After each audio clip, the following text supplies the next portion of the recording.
திருச்சபையின் அழைப்பு என்பது துன்பங்களையும் சவால்களையும் ஏற்றுக்கொள்ளுகிற அழைப்பு, துன்பங்களை சகிக்கிற அழைப்பு. என்னை பின்பற்ற விரும்புகிறவன் தன்னை வெறுத்து தன் சிலுவை எடுத்துக்கொண்டு என்னை பின்பற்றி வரட்டும் என்று இயேசு சொன்னார்.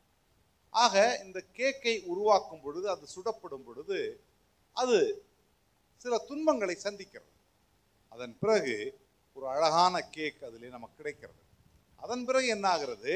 அந்த கேக்கை நாம் பகுதி பகுதியாக வெட்டி மற்றவர்களுக்கு பகிர்ந்திருக்கிறோம். திருச்சபை என்பது தனக்கான அமைப்பு அல்ல. திருச்சபை என்பது பிறருக்கு சுவையூட்டுகிற, பிறருக்கு நிறைவளிக்கிற, பிறருக்கு வாழ்வளிக்கிற ஒரு அமைப்பு. நாமவே கூடி, நாமவே பாட்டு பாடி, நாமவே டான்ஸ் ஆடி, நாமவே சந்தோஷப்பட்டு, நாமவே கலந்து செல்வதற்கு பேர் திருச்சபை அல்ல.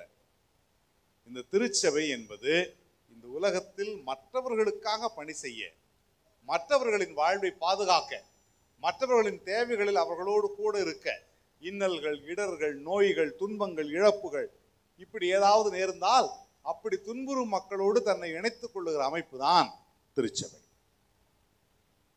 கேக் என்கின்ற ஒரு உணவில் நிறைய சிந்திக்க வேண்டிய விஷயங்கள் அமைந்திருக்கிறது. இரண்டாவது, கேண்டில். இன்றைக்கும் கேண்டில் லைட் சர்வீஸ்.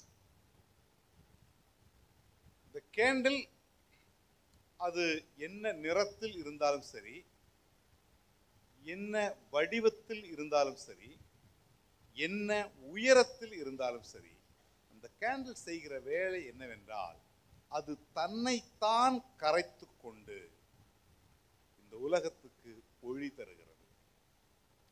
தன்னைத்தான் இழந்து, தன்னைத்தான் தியாகித்து, தன்னை ஒழித்து கொண்டு, தன்னை அழித்து கொண்டு, தன்னை கரைத்து கொண்டு இந்த உலகத்துக்கு ஒளி வீசுகிற ஒரு பொருள்தான் மெழுகுவர்த்தி.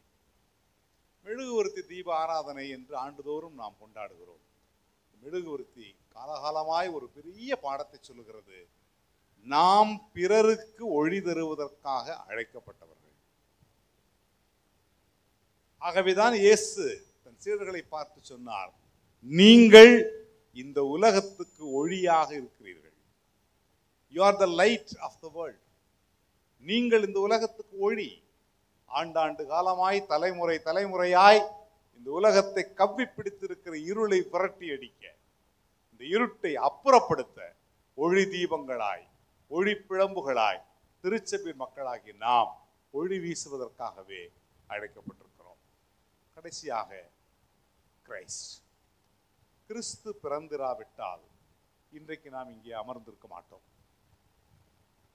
அவரது பிறப்பு 2000 ஆண்டுகளுக்கு முன்பு நடந்த ஒன்றாக இருக்கலாம். ஆனாலும் அவரது பிறப்பு ஆண்டுதோறும் ஒரு புதிய செய்தியை சொல்லுகிறது. அவரது பிறப்பு ஆண்டுதோறும் மாறி வருகிற சமூக, பொருளாதார, அரசியல் சூழலுக்கு ஏற்ப சவால் நிறைந்த செய்தியை தொடர்ந்து தந்து கொண்டே இருக்கிறது. 2000 ஆண்டுகளாக கிறிஸ்துவின் பிறப்பை நாம் கொண்டாடினோம். கிறிஸ்துவின் பிறப்பில் திருமறை அல்லது கடவுள் நம்மில் எதிர்பார்ப்பது என்ன? ஒரே ஒரு செய்தி. வெற்று கொண்டாட்டம் அல்ல, அலங்காரங்கள் அல்ல, பாடல் பவனிகள் அல்ல, ஆடல் பாடல் அல்ல. கிறிஸ்து பிறப்பிலே நீங்களும் நானும் ஒரு கிறிஸ்துவாக பிறக்க வேண்டும் என்று கடவுள் விரும்புகிறார். 2000 ஆண்டுகளுக்கு முன்பு இயேசு பிறந்தார். இனிமேலும் அவர் வந்து பிறக்கப் போவதில்லை. இனி நீங்களும் நானும் தான் ஒரு கிறிஸ்துவாக பிறக்க வேண்டும்.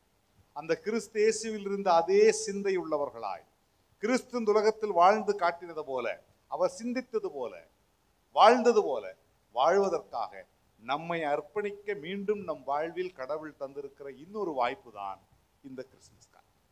ஆக இந்த கிறிஸ்துமஸ் காலங்கள் அப்படிப்பட்ட பொருள் புரிந்த வகையில் கிறிஸ்துவை நம் உள்ளத்தில் ஏற்றுக்கொள்ளும், கிறிஸ்துவை நமக்குள் பிறக்க வைக்கும், நாமே கிறிஸ்துவாக பிறப்பெடுக்கும் ஒரு புதிய அனுபவத்தை இந்த ஆண்டு கடவுள் நம் எல்லாருக்கும் தர வேண்டும் என்று ஜெபிக்கிறேன்.